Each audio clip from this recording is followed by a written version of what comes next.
नमस्कार विद्यार्थी मित्रो. आज आपण रिजनल रूरल बँक्स म्हणजेच प्रादेशिक ग्रामीण विकास बँका किंवा ज्यांना आपण RRBSF म्हणतो, तर या विशिष्ट प्रकारच्या या बँकिंग संस्थांच्या बद्दल आज आपण अधिक माहिती घेणार आहोत. विद्यार्थी मित्रो, या देशातील बँकिंग विस्तार, त्याचबरोबर या देशातील वित्तीय समावेशन कार्यक्रमाच्या अंतर्गत विविध प्रकारचे प्रयोग या देशातील बँकिंग सेक्टरमध्ये राबवण्यात आलेले आहेत. या प्रयत्नांचाच एक महत्त्वाचा भाग म्हणजे लीड बँक स्कीम व दुसरी योजना म्हणजे रिजनल रूरल बँक स्कीम. भारतातील ग्रामीण क्षेत्रामध्ये बँकिंग सेवांचा विस्तार करण्यासाठी सन 1975 2 ऑक्टोबर रोजी महात्मा गांधीजी यांच्या जयंतीचे औचित्य साधून या देशामध्ये रिजनल रूरल बँकांचा प्रयोग हा राबवण्यात आला. विशेषतः अशा प्रकारच्या बँकिंग संस्था भारतात सुरू करण्याविषयीची शिफारस नरशिम कमिटी फर्स्ट या कमिटीने केलेली होती. या समितीने या देशातील रूरल क्रेडिट सिस्टमचा सर्वे करून त्यामध्ये असणाऱ्या विविध प्रकारच्या कमतरता, आवश्यकता व विद्यमान सद्यस्थिती या सर्व बाबींचा सर्वंकष अभ्यास करून ग्रामीण भागातील वित्तीय यंत्रणा सक्षम करण्यासाठी किंबहुना क्रेडिट डिलिव्हरी सिस्टम हे स्ट्रेंथन करण्यासाठी नेमक्या कोणकोणत्या उपाययोजना करण्याची आवश्यकता आहे याबाबतचा अहवाल या समितीने सादर केलेला होता. या अहवालातील काही शिफारसीचा महत्त्वाचा भाग या योजनेच्या माध्यमातून इम्प्लिमेंट करण्याचे धोरण भारत सरकारने 2 ऑक्टोबर 1975 अवलंबले.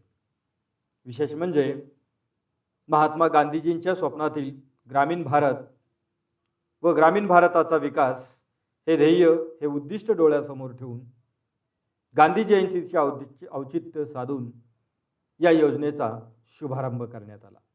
तथापि 2 ऑक्टोबर 1975 या देशात 5 वेगवेगळ्या प्रादेशिक ग्रामीण बँकांच्या माध्यमातून एक प्रायोगिक तत्वावरती प्रयोग म्हणून या बँकांची सुरुवात करण्यात आली. भारतात पहिली प्रादेशिक ग्रामीण बँक म्हणून प्रथमा ग्रामीण बँक मोरादाबाद UP सुरू करण्यात आली. ही बँक भारतातील पब्लिक सेक्टर बँकांच्या मधील सिंडिकेट बँकेने स्पॉन्सर केलेली होती. म्हणजेच या योजनेमध्ये प्रत्यक्षात कामकाज करण्यासाठी या देशातील विविध प्रकारच्या राष्ट्रीयकृत बँकांना या योजनेची ऑफर देण्यात आलेली होती की ज्या बँका ही योजना त्या ठिकाणी प्रत्यक्षात इम्प्लिमेंट करण्याचे कार्य करणार आहेत, त्यालाच स्पॉन्सर्ड बँक असे म्हटले जाते. तर या पहिल्या बँकेची स्पॉन्सर्ड बँक म्हणून सिंडिकेट बँकेने त्या ठिकाणी काम केलेलं होतं. त्याबरोबरच वेस्ट बेंगॉलमध्ये गौर ग्रामीण बँक की जिची स्पॉन्सर बँक ही यूको बँक होती. UP गोरखपूर क्षेत्रीय ग्रामीण बँक की जिची sponsor bank state bank of India होती. हरियाणामध्ये क्षेत्रीय ग्रामीण बँक भिवनी की जिची पंजाब नॅशनल ही स्पॉन्सर बँक होती. राजस्थानमध्ये जयपूर नागपूर आंचलिक ग्रामीण बँक की जिची यूको बँक ही स्पॉन्सर बँक म्हणून कार्य करत होती. या बँकांचे कार्य प्रायोगिक तत्वावरती सुरू झाल्यानंतर, त्याचे यश लक्षात आल्यानंतर किंबहुना या योजनेचा ग्रामीण जनतेला होणारा लाभ लक्षात आल्यानंतर 1976 रिजनल रूरल बँक ॲक्ट 1976 हा विशिष्ट प्रकारचा एक स्वतंत्र कायदा करण्यात आला व या कायद्यातील तरतुदीनुसार भारतात विविध क्षेत्रामध्ये, विविध राज्यामध्ये प्रादेशिक ग्रामीण बँकांची स्थापना करण्यात आली. तथापि भारतात सिक्कीम, दिल्ली, अंदमान निकोबार, त्याचबरोबर गोवा या राज्यामध्ये आणि या केंद्रशासित प्रदेशामध्ये रिजनल रूरल बँकांची योजना ही राबवली जात नाही. तथापि उर्वरित सर्व राज्यांच्या मध्ये प्रादेशिक ग्रामीण विकास बँकांची योजना ही प्रत्यक्षात अंमलबजावणी केली जात आहे. या बँकांची उद्दिष्टे त्याचबरोबर त्यांची भांडवली संरचना या गोष्टीच्या बाबतीत बोलायचं झालं तर या बँकांची स्थापना प्रामुख्याने ग्रामीण भागामधील क्रेडिट डिमांड अँड सप्लाय याच्यामधील जी गॅप आहे, त्याच्यामधील जी तफावत आहे, ही तफावत भरून काढण्याच्या उद्देशाने या बँकांची सुरुवात करण्यात आली. त्याचबरोबर ग्रामीण भागातील जनतेला प्रोडक्टिव्ह स्वरूपाच्या क्रेडिट फॅसिलिटी प्रोव्हाइड करण्याच्या उद्देशाने या बँका स्थापन करण्यात आल्या.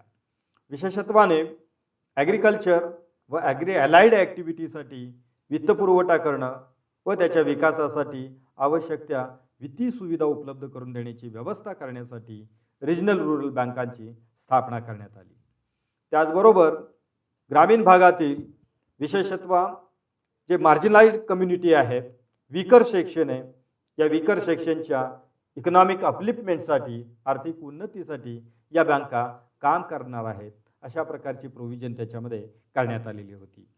त्याबरोबरच small and marginal farmers, agriculture labours, cottage industries, PT traders यासारख्या छोट्या छोट्या लघुउद्योजक, व्यावसायिक, व्यापारी, त्याचबरोबर शेती मजूर, त्याचबरोबर सर्वसाधारण मजूर या सर्वांना वित्तपुरवठ्याची सुविधा उपलब्ध करून देण्याची व्यवस्था करण्यासाठी या बँकांचा प्रयोग हा राबवण्यात आला.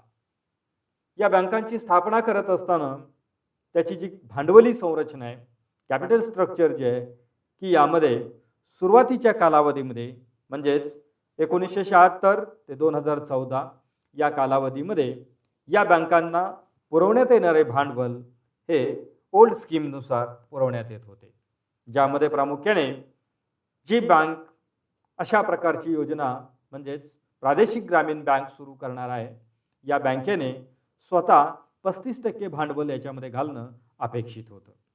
त्याचबरोबर राज्य सरकारने 15% भांडवल आणि सेंट्रल गव्हर्नमेंटनी 50% भांडवल या बँकेसाठी घालणे आवश्यक होते. म्हणजेच या बँकांच्या योजनेसाठी केंद्र सरकारकडून 50%, राज्य सरकारकडून 15% व स्पॉन्सर्ड बँक की जी बँक प्रत्यक्षात ही योजना राबवणार आहे त्या बँकेने 35% भांडवल याच्यामध्ये घालणे आवश्यक होते. तथापि 2014 मध्ये regional rural bank amendment bill हे सादर करण्यात आलं. 8 डिसेंबर 2014 मध्ये या बिलाला किंवा या बिलला मंजुरी मिळाली आणि त्यानुसार या बँकांची भांडवली संरचना ही बदलण्यात आली.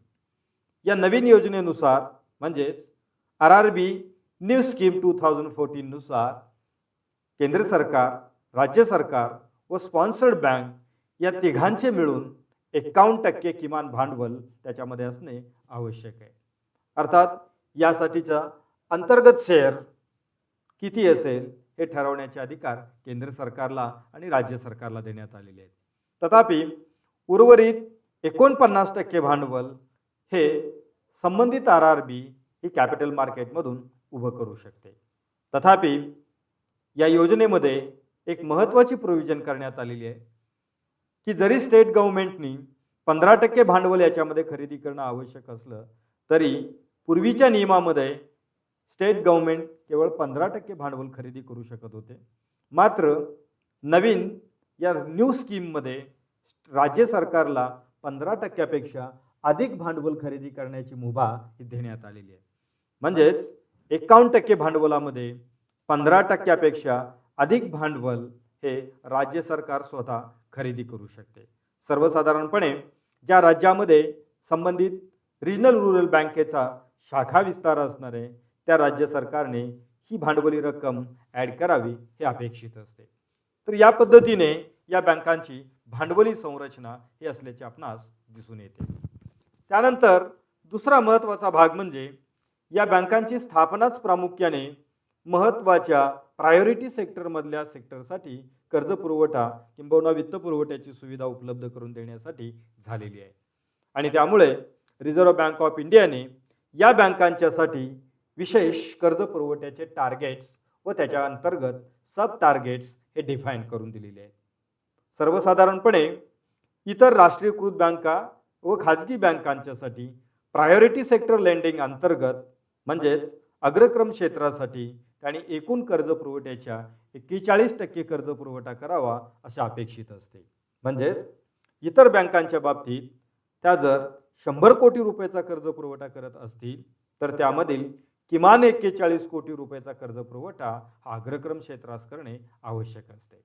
परंतु रिजनल रुरल बँकांच्या बाबतीत जर आपण पाहिलं तर आपणास असे दिसून येईल की त्यांच्या एकूण कर्ज पुरवठ्यापैकी 75% कर्ज पुरवठा हा त्यांनी प्रायोरिटी सेक्टरलाच करणे अपेक्षित आहे. हा महत्त्वपूर्ण फरक सर्वसाधारण कमर्शियल बँक्स व RRB याच्यामध्ये असल्याचं आपणास दिसून येतो. तथापि असे असले तरी त्याच्यामध्ये अंतर्गत सब टार्गेट्स देखील डिफाईन करून देण्यात आलेले आहेत. म्हणजे ॲग्रिकल्चर सेक्टरसाठी या बँकांनी एकूण त्यांच्या कर्ज पुरवठ्यापैकी 18% कर्ज पुरवठा किमान करणे अपेक्षित आहे. स्मॉल व मार्जिनल फार्मरसाठी 8% कर्ज पुरवठा करणं आवश्यक आहे. त्याचबरोबर मायक्रो एंटरप्राइजेस ज्याला आपण SMEs किंवा लघु उद्योग असे आपण म्हणतो या उद्योगांसाठी एकूण कर्ज पुरवठ्याच्या 7.5% किमान कर्ज पुरवठा यामध्ये करणे अपेक्षित आहे. त्याचबरोबर वीकर सेक्शनमधले अनेक वेगवेगळे घटक की ज्यामध्ये सामाजिक व आर्थिकदृष्ट्या मागासवर्गीय घटकांसाठी किमान 15% कर्ज पुरवठा करणे याच्यामध्ये निर्धारित करण्यात आलेले आहेत.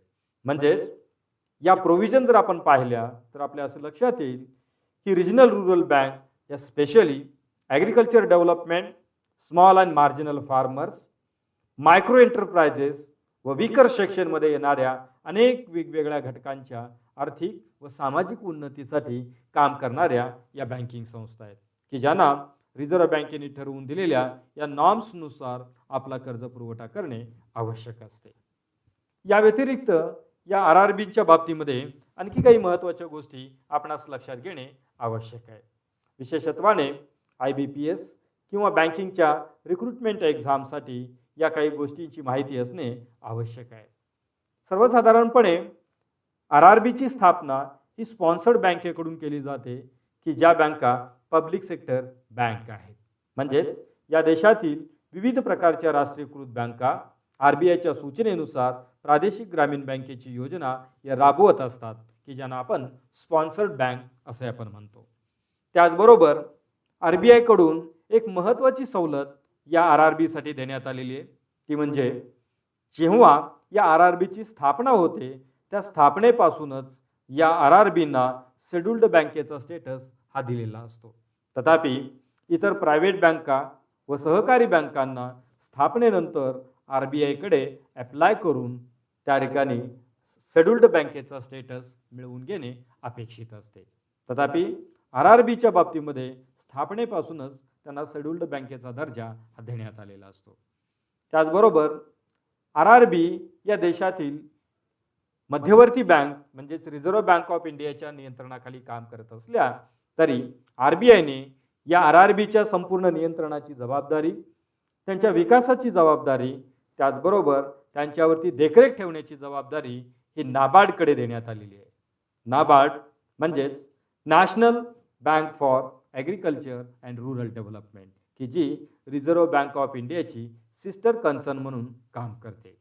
तर या बँकेच्या माध्यमातूनच या RRBचे देखरेख व नियंत्रण केले जाते. त्याचबरोबर या बँकांना म्हणजेच RRBना रिफायनान्स म्हणजेच पुनर्वित्त पुरवठा करण्याची जबाबदारी ही नाबार्डकडे सोपवण्यात आलेली आहे. म्हणजेच या बँकांना कर्ज वाटपासाठी आवश्यक असणारा जो निधी आहे तो निधी नाबार्डकडून उपलब्ध करून देण्याची व्यवस्था करण्यात आलेली आहे. त्याबरोबरच 2014 मधील अमेंडमेंट बिलानुसार काही महत्त्वाच्या प्रोव्हिजन्स त्यामध्ये करण्यात आलेले आहेत. यामध्ये RRBचे चेअरमन व डायरेक्टर हे सर्वसाधारणपणे भारत सरकार, राज्य सरकार आहे, त्याचबरोबर नाबार्ड, स्पॉन्सर्ड बँक व रिझर्व्ह बँक ऑफ इंडिया यांच्याकडून नियुक्त केले जात असतात की ज्यांचा कालावधी हा पूर्वी 2 वर्षे इतका होता परंतु आता तो 3 वर्षे इतका करण्यात आलेला आहे. तथापि यामध्ये आणखीन एक महत्त्वाचा जो बदल आहे तो बदल म्हणजे पूर्वी एक व्यक्ती 2 किंवा अनेक RRBचे डायरेक्टर म्हणून कार्यरत राहू शकत होत्या. मात्र 2014 नंतरच्या कालावधीमध्ये एक व्यक्ती जर एखाद्या विशिष्ट RRBची डायरेक्टर म्हणून कार्य करत असेल तर ॲट ए टाइम तिला दुसऱ्या RRBचे डायरेक्टर म्हणून काम करता येणार नाही. ही एक महत्त्वाची सुधारणा 2014 पासून करण्यात आलेली आहे. हा जो नवीन कायदा जो आहे तो प्रत्यक्षात 28 एप्रिल 2015 पासून इम्प्लिमेंट केला जातो आहे. त्याचबरोबर पूर्वी या RRBचे ॲथोराइज्ड शेअर कॅपिटल जे होते ते 5 कोटी रुपये इतके निर्धारित करण्यात आलेले होते. मात्र ते सध्या 2000 कोटी रुपये इतके ठरवून देण्यात आलेले आहे. आणि हे जे 2000 कोटी रुपये ॲथोराइज्ड शेअर कॅपिटल आहे ते वेगवेगळ्या शेअर्समध्ये डिवाइड करण्यात आलेले असून प्रत्येक शेअरची फेस व्हॅल्यू ही 10 रुपये इतकी निर्धारित करण्यात आलेली आहे. म्हणजेच 10 रुपयेच्या शेअरच्या स्वरूपात हे भाग भांडवल विक्री केले जाते. त्याचबरोबर 2013 पासून या देशातील काही महत्त्वाच्या RRB की त्यांचं मर्जर व अमाल्गमेशनची प्रोसेस ही सुरू करण्यात आलेली आहे. कारण सुरुवातीच्या कालावधीमध्ये जर आपण पाहिलं तर या देशामध्ये RRBची संख्या 186 इतकी होती. मात्र ती सध्या 43 वरती कमी झाल्याचे आपल्याला दिसते. याचं महत्त्वाचं कारण म्हणजे भारतामध्ये ज्या वेगवेगळ्या कमकुवत RRB होत्या किंवा एकाच राज्यामध्ये 2 किंवा 2 पेक्षा अधिक RRB कार्यरत होत्या, अशा RRB ह्या कन्सोलिडेशन करण्यात आल्या किंवा त्यांचं अमाल्गमेशन करण्यात आलेलं आहे आणि त्यांची संख्या ही 186 वरून आता 43 पर्यंत कमी करण्यात आलेली आहे. तर अशा प्रकारे या देशामधील वेगवेगळ्या RRBs या कार्यरत असल्याचे आपणास दिसून येईल. महाराष्ट्रामध्ये विशेषतः 2 RRB कार्यरत असून त्यामध्ये महाराष्ट्र ग्रामीण बँक व विदर्भ कोकण ग्रामीण बँक या 2 बँका या महाराष्ट्रातील प्रादेशिक ग्रामीण बँका म्हणून कार्यरत आहेत. तर अशा विविध प्रकारच्या विविध राज्यामध्ये वेगवेगळ्या प्रादेशिक ग्रामीण बँका या कार्यरत असून ग्रामीण भागाची आर्थिक उन्नती करणे, ग्रामीण जनतेला बचतीच्या सवयी लावणे, त्यांना सावकारी कर्जातून त्यांची मुक्तता करणे, त्यांना वेगवेगळ्या प्रकारच्या ॲक्टिव्हिटीसाठी वित्तपुरवठा करणे, त्यांना मार्गदर्शन करणे, अशा अनेक विविध बाबतीमधून या ग्रामीण विकासाचा महत्त्वाचा जो कणा या ठिकाणी या रिजनल रूरल बँका बनत आहेत हे आपणास त्या ठिकाणी मान्य करावं लागेल. तर विद्यार्थी मित्रो, की अशा प्रकारच्या प्रादेशिक ग्रामीण बँका या इंडियन बँकिंग सिस्टममधील एक महत्त्वाचा बँकिंग प्रकार असल्याचे आपणास दिसून येईल. धन्यवाद.